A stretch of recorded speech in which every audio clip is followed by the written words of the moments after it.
What's up, YouTube? In today's video, we are finally doing it. We are doing a top 5 best hand cannons to use for PvP right now. The Unlight has been out for like a month, and I had enough time to test all the hand cannons and do a list. And this list might be different for you guys. We all have different opinions, so this is my personal top 5. There's a lot of good options for hand cannons right now in this meta, so this list was really hard for me to make. But let's jump right into the video. At number 5, we got the classic Ace of Spades, the king of hand cannons. This gun was insane during Forsaken. If you played, it was 2-tapping, Memento Mori, 13 in the mag. Like, it was just so good. So what happens when weapons are too good in the game? We get a nerf. So Bungie nerfed this gun a couple times. I think they nerfed it twice. But overall, the weapon is still really good, and I feel like it deserved the 5th place in my top 5 video. So we're going to start by talking about the best thing about this gun, and after we're going to talk about the worst things and why I'm putting it at number 5. So for this video, I am not using a script, and I'm not really good at using like sophisticated words, so I'm just going to keep it simple.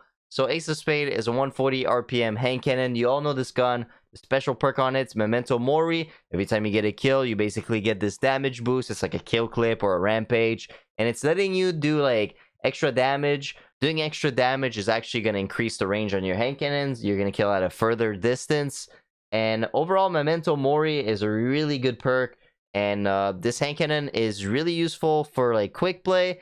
And you can also use it in trials or comp. I see a lot of people using it. You also have Firefly, which basically when you get a headshot, they explode. And the catalyst is increasing that Firefly, but it's not the most useful catalyst. You also have High Caliber, but High Caliber doesn't really do that much except just adding more range.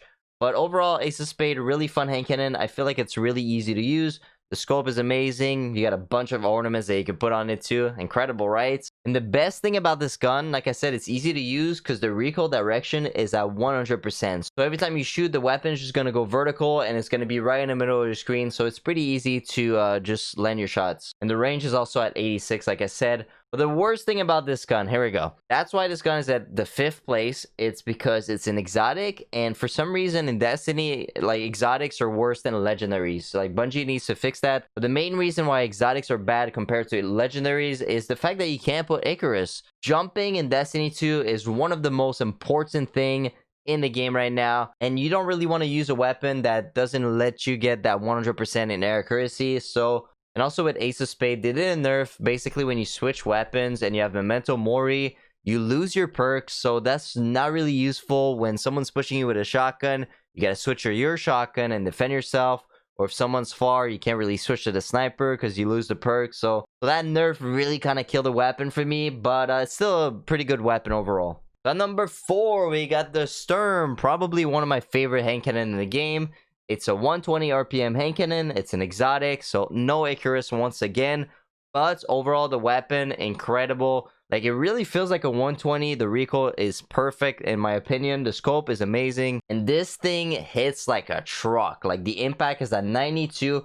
And it feels like it's a sniper. You can just map people with this gun. Like, the range is crazy good on this thing. So this gun also got a recoil direction of 100. So it's going to be vertical when you shoot a little bit. And overall, this gun is amazing. Like, I love it. I recommend using a shotgun or a sniper. Do not feel the need to use Drang when you use this gun. I've never felt the need to use Drang with this thing. I actually think that a shotgun or a sniper is going to be better because people are going to push you with a shotgun, and a Drang is not good enough to protect you from that. I kind of wish we had better perks on this thing, because if you're not using Drang, you're essentially just removing a perk from the weapon.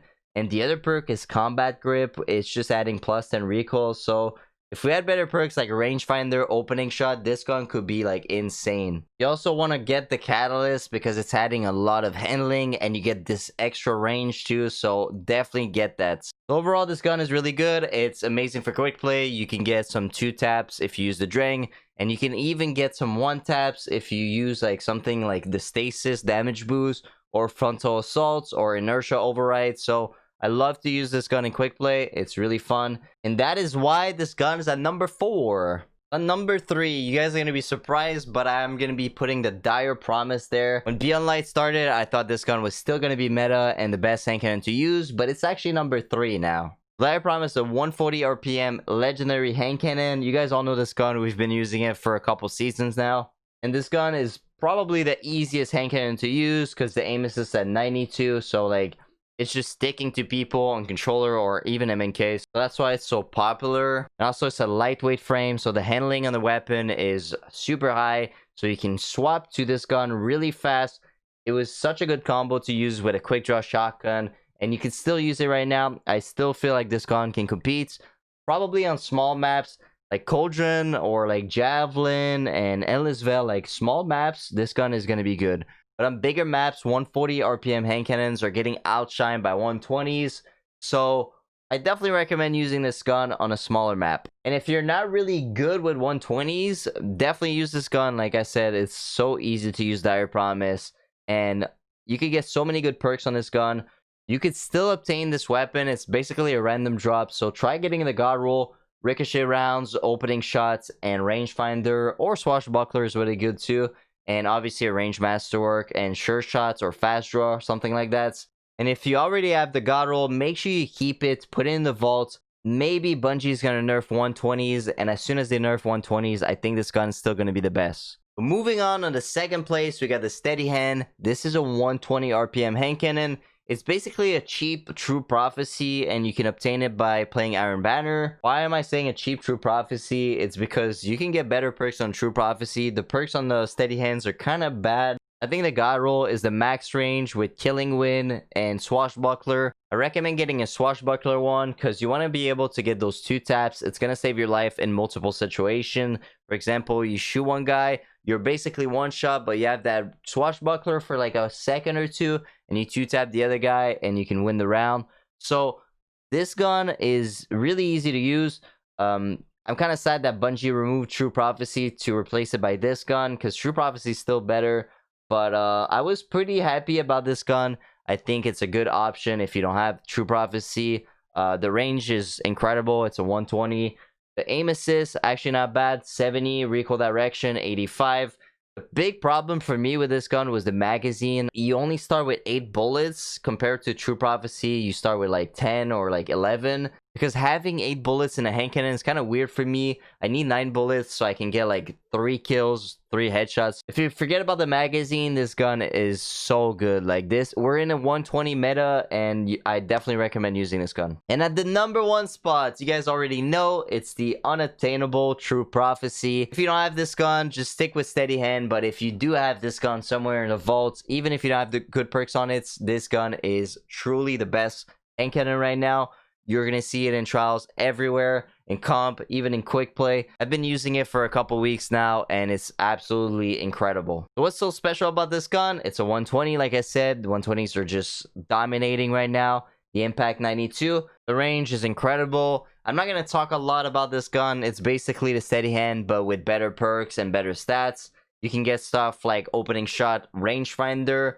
I have Overflow and Rampage on mine. You can get Rampage, which is better than Swash. And you can also put a Rampage spec if you play Quick Play. If you play Comp or Trials, I recommend putting Icarus. But overall, this gun is simply the best hand cannon. I think we can all agree on that. It's definitely taking the number 1 spots. And if Bungie's not nerfing 120s this season, this gun is going to stay meta for the rest of the season. Thank you guys for watching this video. Make sure you guys drop a like and subscribe. Tell me if you like those type of videos. I can do more top 5 for like anything, like a shotgun or a sniper. So just comment down below. And thank you guys for watching, and I'll see you guys in the next video. Peace.